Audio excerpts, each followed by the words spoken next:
Alors, il ne faut pas non plus imaginer que les plateformes sur lesquelles les gens laissent leur avis sont très cachées. Il suffit d'aller sur Google Maps, et vous avez les avis, tous les avis sont affichés directement. Ce n'est pas des plateformes cachées. Donc celui-là, il va falloir lui répondre, parce que c'est aussi par cet intermédiaire-là qu'on arrive à avoir une influence, parce que c'est en publiant, il faut publier. Et puis, il faut lui trouver des solutions, absolument. Il y a un hôtel à Nantes qui fait ça très très bien. Il est toujours en suivi permanent sur les avis qui sont laissés sur son établissement, à tel point qu'il en a fait un critère de performance interne, à savoir qu'ils suivent au fur et à mesure les avis laissés par les clients. Et si l'avis dans la semaine a atteint je ne sais plus quelle cote, eh bien le personnel est récompensé, a une prime. Et lorsque, effectivement, il y a un problème, tout de suite, il répond. Il est en veille permanente. Il répond immédiatement. Et bon, il faut aussi savoir faire son mea culpa. C'est vertueux. C'est absolument vertueux. Mais c'est un peu difficile, parce que les entreprises doivent aussi apprendre à faire leur mea culpa. Oui. Donc c'est là qu'effectivement, on change. Mais ça introduit une ductilité dans le comportement qui est pas mal, c'est souple. Ah mais voilà. Bien sûr, c'est très vertueux, je trouve. Alors, quels sont les dispositifs que vous recommandez-vous? Il faut de la veille, dans ces dispositifs d'influence, alors bien sûr la veille, on a des outils de veille plus ou moins sophistiqués. Mais à chaque entreprise correspond un type de veille, bien entendu. C'est pas générique, ça. Non, mais ce sont les outils qui sont plus ou moins génériques. C'est-à-dire que vous avez des outils. Alors, tout le monde peut être en veille. Évidemment, lorsqu'on a un hôtel-restaurant, on n'a pas forcément des moyens aussi importants qu'une PME ou qu'une multinationale. Donc, il existe aujourd'hui sur le web un tas d'outils, même gratuits, à travers Google. Et puis après, vous avez des outils, des plateformes beaucoup plus élaborées. Ça dépend. Le but de la veille, là, c'est de faire en sorte qu'on soit bien au courant de ce qu'on dit sur soi. Absolument. On a la possibilité de mettre des mots-clés et hop, ça remonte évidemment sur la marque. Ça, c'est très important. Il faut être en veille permanente. On doit renforcer absolument sa visibilité sur le web à travers ces différentes plateformes. Il faut sortir du précaré de son site internet.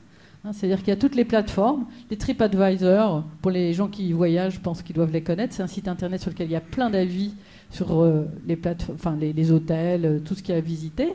Il y a bien sûr Google Maps avec ses avis de consommateurs que l'on voit directement. Et puis il y a des plateformes qui sont plus spécifiques ou plus liées à un secteur d'activité, ce que j'ai mis là. Elia, par exemple, c'est un site internet. Et là, c'est de l'interne, sur lesquels les salariés laissent leur avis sur leur entreprise.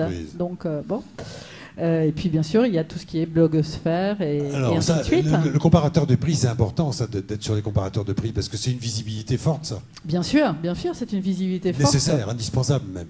Tout dépend, évidemment, s'il faut pour cela avoir un produit grand public. Oui, voilà. Sinon, c'est pas très intéressant aujourd'hui.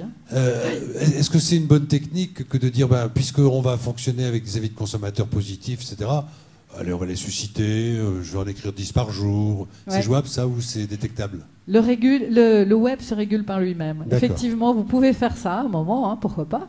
Mais il faut savoir que si votre avis a été trop flatteur, derrière, vous serez démoli encore plus. Donc, c'est pas la peine. Il faut effectivement, tout ça, ça se régule. Alors, ça peut... Au début, ça peut marcher. Et ça se régule notamment grâce à l'effet des réseaux. D'autres dispositifs, évidemment, il y a des forums communautaires sur lesquels il faut être présent. Il y a des sites participatifs. Là, un petit exemple sur Nike.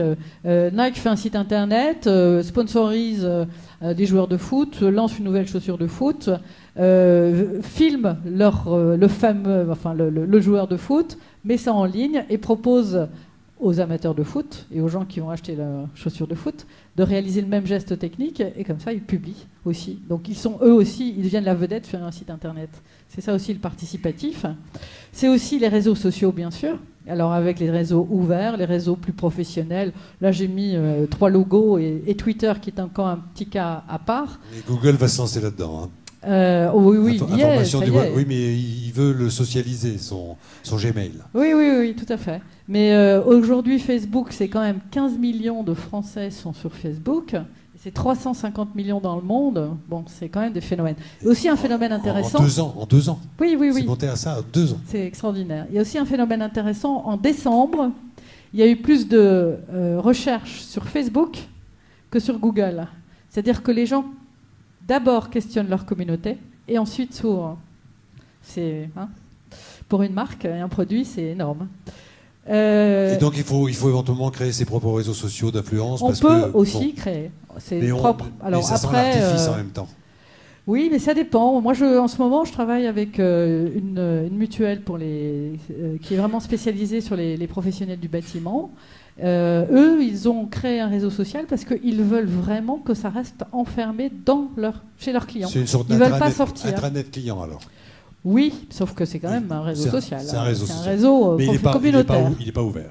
Il n'est pas ouvert au public, non. Gisèle, vous n'allez pas tenir toute la séance debout? Non, je vais m'asseoir. La question qu'on se pose, c'est les faux amis, les pièges. Vous avez détecté des choses comme ça, comme créer ses propres témoignages positifs, mais ça se régule. Bon, il y a des choses déjà d'emblée comme ça à éviter. C'est intéressant que Didier en parle, parce que dans le comportement, justement, quand on travaille là-dessus, évidemment, on tient compte de deux choses. Un, évidemment, la technique. Qu'est-ce que la technologie peut nous apporter ? Nous, on a un métier dans lequel on va créer les usages autour de cette technologie. Et puis, deuxièmement, c'est le comportement des utilisateurs.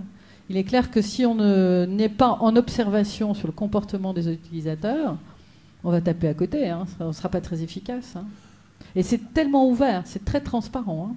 En fait, vous êtes en train de nous dire qu'il faut une vigilance totale, permanente, et tous azimuts. Parce qu'on est un peu comme au volant d'une voiture dont on ne maîtrise absolument pas les accélérations, etc. Et on a juste 2-3 mouvements à faire, mais on peut se retrouver complètement dans le décor, où on peut surfer assez intelligemment et positivement. Et moi, ce que je pense vraiment, enfin là je fais un peu de prospective à la place de Didier, mais c'est plus dans mon secteur d'activité, c'est que les budgets de communication se déplacent. C'est-à-dire que jusqu'à présent, on achetait beaucoup d'espaces publicitaires. Ces plateformes-là sont très souvent gratuites. En revanche, elles demandent des ressources humaines.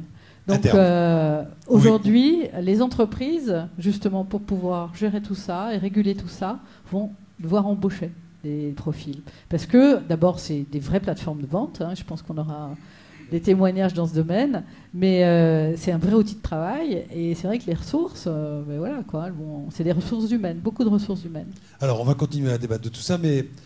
Didier, c'est l'arme fatale là, qui est en marche là. Je ne sais pas. Du marketing. L'arme létale peut-être, je ne sais pas. Non, par rapport à la question de tout à l'heure, évidemment qu'il y a aussi des stratégies de désinformation sur Internet. C'est un média, voilà. Etc. Donc ça n'échappe pas à ça. Alors j'ai un petit point de divergence avec Gisèle, c'est quand elle dit on crée des usages. Alors, ça dépend comment on définit. C'est l'usager qui... Oui, c'est ça. C'est la différence entre l'utilisation et l'usage. L'utilisation, elle est prescrite. Et l'utilisateur se conforme à la façon dont on a pensé. Donc, alors que l'usage présuppose une autonomie, une capacité et là, on est dans l'autonomie, à détourner, à contourner. On le voit bien on est dans l'autonomie et c'est ça qui est redoutable et en même temps une formidable vague positive potentiellement en tous les cas. Oui, certainement. Ça peut créer, ça peut faire émerger des choses auxquelles on n'est pas préparé. Passez donc votre micro à Jean Veillon. Juste pour revenir sur l'usage, c'est parce qu'on n'en avait pas tout à fait la même définition. C'est-à-dire que pour moi, les usages, c'est nos usages professionnels et non pas les usages des utilisateurs. Oui, bien entendu. Oui, c'est comme ça qu'on l'entendait bien.